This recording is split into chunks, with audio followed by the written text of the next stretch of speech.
Si l'architecture de terre est la façon la plus originale de construire en s'appuyant sur des ressources locales, ce mode de construction, de plus en plus menacé en raison de la disparition des pratiques traditionnelles, mérite une attention particulière en termes de conservation et d'entretien. Amélie Essessé, bonjour. Bonjour. La Biennale de Saint-Étienne, à laquelle vous participez, fait la part belle à l'architecture de terre que vous défendez depuis plusieurs années. La reconnaissance des avantages qu'offre ce mode de construction est-il un effet de mode?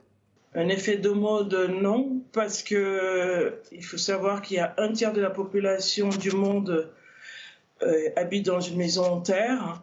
Donc du coup, c'est vrai qu'aujourd'hui, à travers le changement climatique, on revient sur ces modes et pratiques de construction, mais je pense que ça a toujours été présent, cette architecture, mais c'est vrai que dans certaines régions, elles sont bien sûr délaissées. Le prix Pritzker, remporté pour la première fois par un architecte africain, le burkinabé Francis Kéré, pourrait-il conduire le public à plébisciter ce mode de construction, ce savoir-faire ancestral? Oui, oui, oui, tout à fait, mais je pense qu'aujourd'hui, on revient sur les fondamentaux, qui est cette architecture écologique, parce que non seulement c'est un très bien, c'est un matériau exceptionnel qui s'adapte avec différentes techniques de construction. Et donc, le prix qu'a reçu Francis Kéré, bien sûr, encourage énormément les architectes à travailler aussi sur ce matériau. Et ça permettra, bien sûr, ça permet aussi, bien sûr, de continuer sur la recherche de ce matériau pour pouvoir avoir, bien sûr, des normes de construction identiques à toutes les autres. Il y en a, c'est vrai, mais ça va encore booster, bien sûr, la recherche à pouvoir avoir différents ouvrages construits en terre aujourd'hui et demain. Alors, quels sont les avantages ou les différences entre l'architecture traditionnelle et l'architecture moderne qui, elle, donne la place, fait une place belle au béton? Alors, cette architecture traditionnelle, elle est déjà participative et humaine parce que non seulement elle valorise un patrimoine local des populations, puisque c'est une écriture architecturale qui, de par la population dans laquelle réalise l'ouvrage, on définit une technique de construction et un lieu de vie. Donc c'est une architecture qui se lie. Et à travers cette architecture contemporaine aujourd'hui, avec les nouveaux éléments qui permettent de peut-être plus stabiliser, on peut dire, le matériau, cela permet de faire justement ce pont entre tradition et modernité, tout en respectant le matériau qui est la terre, qui est un matériau écologique, qui est un matériau qui, dans sa performance thermique, elle est beaucoup plus avantageuse, notamment dans les pays sahéliens, dans les pays où il y a beaucoup de soleil, puisque c'est un matériau qui conserve la fraîcheur et qui retransmet la fraîcheur quand il le faut. Amélie Essessé, vous parlez d'écologie, mais dans les contrées où cette architecture de terre est encore courante, on parle plutôt de cosmogonie. Qu'est-ce que vous préférez comme terme? Alors, bonne question. Je pense que, bon, il y a les deux.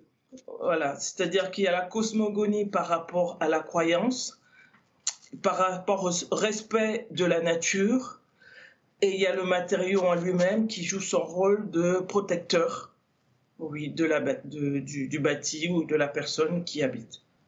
Donc culture et architecture vont ensemble, donc cosmogonie et croyance vont ensemble. Et pourquoi avoir choisi le Telec ou la case au but, comme l'appelait André Gide, pour incarner cette architecture de terre à Saint-Étienne pendant cette biennale? Parce que cette architecture-là, elle est autoportante, c'est-à-dire qu'elle tient toute seule. Elle n'a pas de fondation.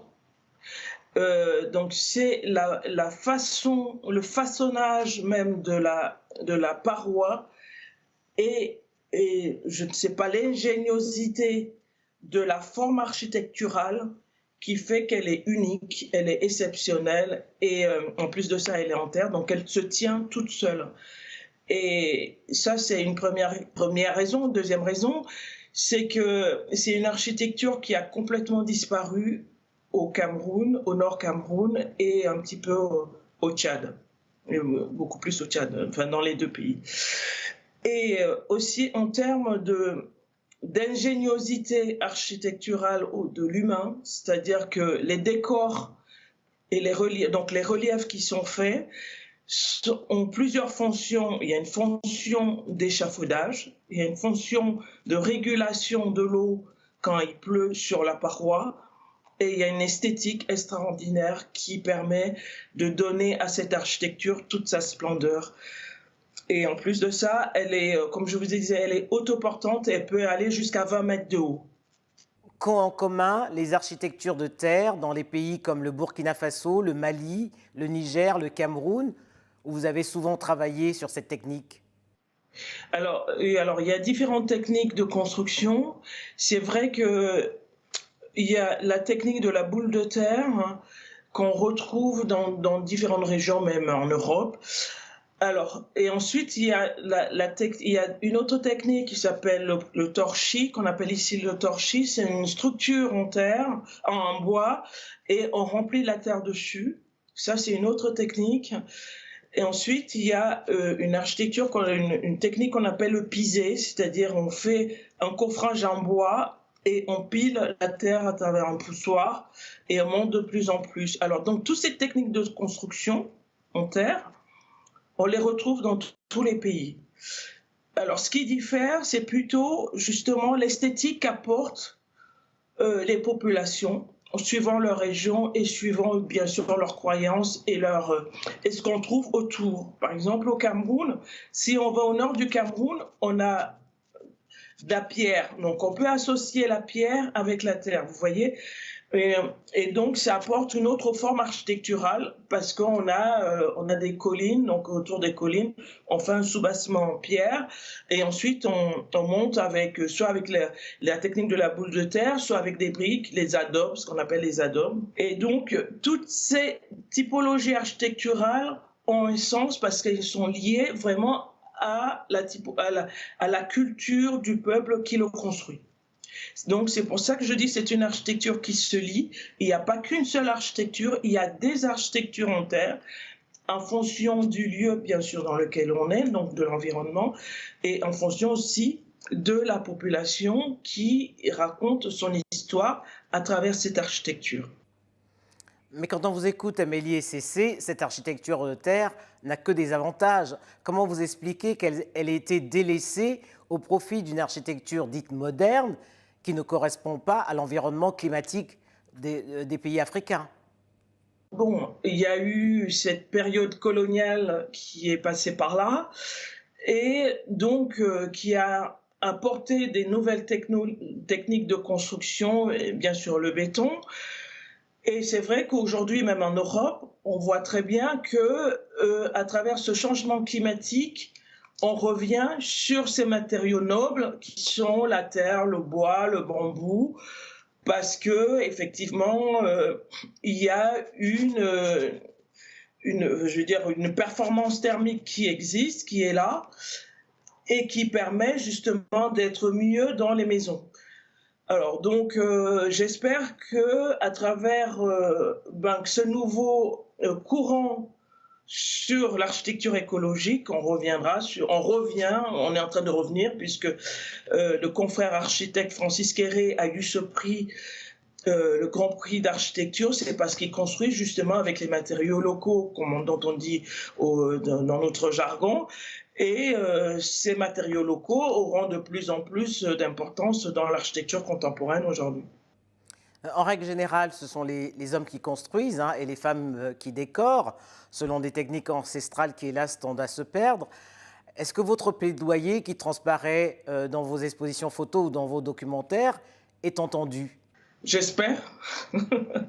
C'est pour ça que je suis à la Biennale, je pense.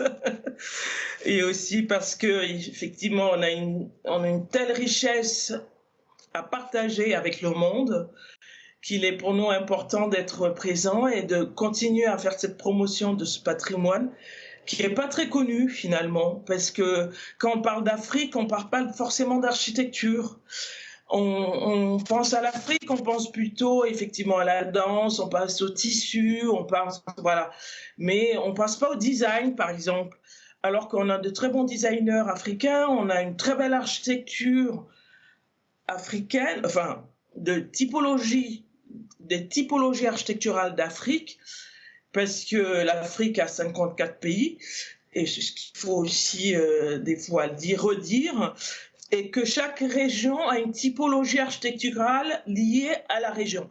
Donc, une diversité d'architecture qui n'est pas forcément connue, et que c'est une façon pour nous, en tout cas, de présenter ce beau patrimoine et de faire ce plaidoyer, de connaître ce patrimoine et de le préserver et le conserver et le faire partager au monde entier. Et à quand, Amélie et Cécé, le renouveau de cette architecture ancestrale pour bâtir les villes nouvelles sur le continent demain?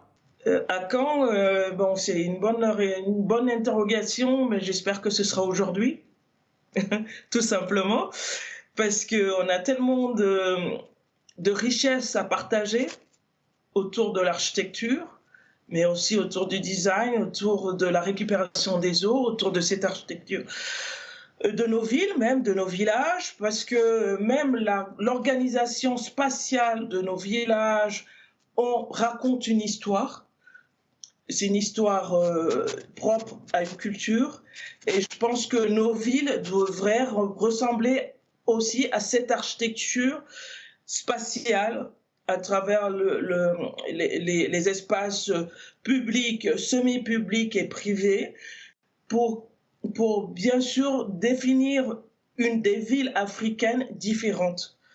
Parce que nous, on nous a plus ou moins imposé ce système d'aménagement, d'urbanisme qui vient de l'extérieur, qui n'est pas forcément adapté à notre culture.